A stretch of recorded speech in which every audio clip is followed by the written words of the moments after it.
10 बड़े नेता जो गठबंधन की राजनीति का शिकार हुए और उन्हें अपने पद से हाथ धोना पड़ा। नंबर 1, अटल बिहारी वाजपेयी। हमारी लिस्ट की शुरुआत होती है भारतीय राजनीति के सबसे गरिमामय चेहरे से, अटल बिहारी वाजपेयी। 1996 का वो दौर जब बीजेपी सबसे बड़ी पार्टी बनी तो बनी, लेकिन बहुमत से कोसों दूर थी। अटल जी ने शपथ ली, लेकिन गठबंधन का अंकगणित इतना निर्दयी निकला कि उनकी सरकार सिर्फ 13 दिन चली। सदन में उनका वो भाषण, सरकारें आएंगी जाएंगी, पार्टियां बनेंगी बिगड़ेंगी, लेकिन यह देश रहना चाहिए, आज भी रोंगटे खड़े कर देता है। गठबंधन का ऐसा धोखा कि मात्र एक वोट की कमी से 1999 में दोबारा उनकी सरकार गिरी। अटल जी राजनीति के वो शेर हैं जिन्हें गीदड़ों के गठबंधन ने घेर लिया था। नंबर 2, चौधरी चरण सिंह।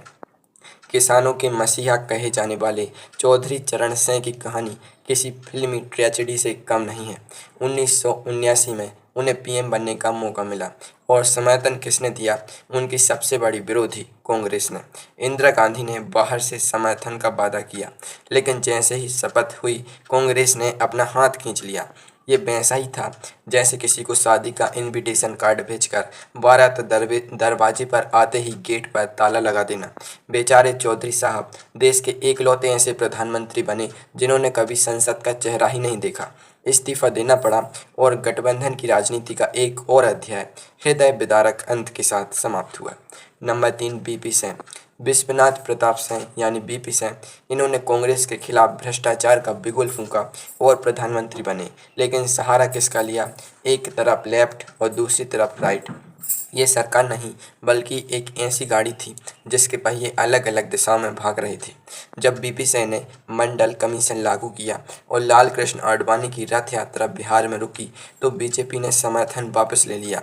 बीपी सिंह को लगा था कि वो दो नावों की सवारी कर लेंगे, लेकिन गठबंधन की राजनीति में दो नावें अक्सर स्प्लिट हो जाती हैं। नतीजा सरकार धड़ाम। नंबर 4, चंद्रशेखर। अब बात करते हैं यंग तुर्क चंद्रशेखर की। उनकी सरकार गिरने का कारण इतना मजाकिया है कि आप हंस पड़ेंगे। 1991 में चंद्रशेखर पीएम बने और उन्हें कांग्रेस का समर्थन मिला, लेकिन सिर्फ 7 महीने बाद कांग्रेस ने आरोप लगाया कि राजीव गांधी के घर के बाहर 2 सिपाही जासूसी कर रहे हैं। मतलब सरकार जासूसी की वजह से नहीं बल्कि इस बात पर गिर गई कि 2 पुलिस वाले चाय की टपरी पर खड़े थे और राजीव गांधी के घर के बाहर। ये तो वही बात हुई कि पड़ोसी ने मेरे गमले से फूल तोड़ा, इसलिए मैं आज से खाना नहीं खाऊंगा। चंद्रशेखर को इस्तीफा देना पड़ा और देश को एक और अस्थिर सरकार मिली। Number 5, HD. देवेगौड़ा। 1996 में तीसरे मोर्चे के नेता के रूप में देवेगौड़ा जी को प्रधानमंत्री की कुर्सी मिली। कर्नाटक के इस दिग्गज नेता को शायद खुद यकीन नहीं था कि वो पीएम बनेंगे, लेकिन दिल्ली की राजनीति के पुराने चावल सीताराम केसरी को ये रास नहीं आया। कहते हैं केसरी जी को लगा कि देवेगौड़ा उनकी बात नहीं मान रहे। बस फिर क्या था, कांग्रेस ने समर्थन वापस लिया और देवेगौड़ा जी को वापस कर्नाटक के खेतों की ओर रुख करना पड़ा। इनकी सरकार भी मात्र 10 महीने चली। गठबंधन की राजनीति में हम्बल होना कभी कभी कमजोरी मान ली जाती है। नंबर 6, इंद्र कुमार गुजराल। देवेगौड़ा के बाद आई के गुजराल। ये एक पढ़े लिखे और सुलझे हुए इंसान थे, लेकिन इनके सामने कांग्रेस ने एक ऐसी शर्त रख दी जिसे मानना नामुमकिन था। राजीव गांधी हत्याकांड की जांच करने वाले जैन कमीशन ने डीएमके पर उंगली उठाई थी। कांग्रेस चाहती थी कि गुजराल सरकार डीएमके के मंत्रियों को बाहर निकाले।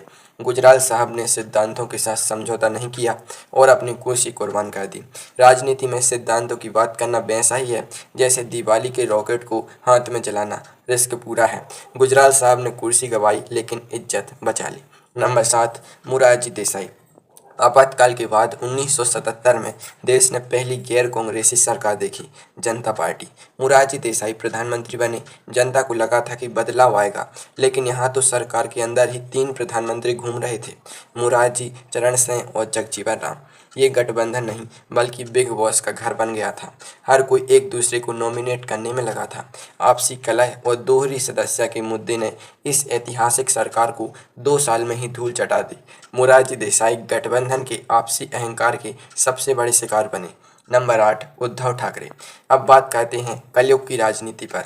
उद्धव ठाकरे ने 2019 में सबको चौंकाते हुए एनसीपी और कांग्रेस के साथ हाथ मिलाया और महाविकास अघाड़ी बनाई।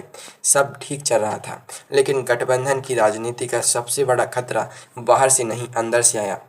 जब आपके विधायक सुबह की चाय मुंबई में और रात का डिनर गुवाहाटी के रिसोर्ट में करने लगे, तो समझ जाइए कि कुर्सी खतरे में है। एकनाथ शिंदे के नेतृत्व में हुए विद्रोह ने उद्धव ठाकरे को मुख्यमंत्री पद से हटने पर मजबूर कर दिया।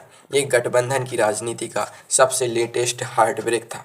नंबर 9 मायावती और नंबर 10 शिबू सोरेन। हमारी लिस्ट में के वो आखिरी दो नाम हैं, मायावती और शिबू सोरेन। उत्तर प्रदेश में मायावती ने बीजेपी के साथ कई बार गठबंधन किया, लेकिन 6-6 महीने के मुख्यमंत्री वाले फॉर्मूले ने हमेशा धोखा दिया। मायावती की सरकारें गठबंधन की अविश्वास वाली राजनीति की शिकार हुई। वही झारखंड में शिबू सोरेन का हाल देखिए।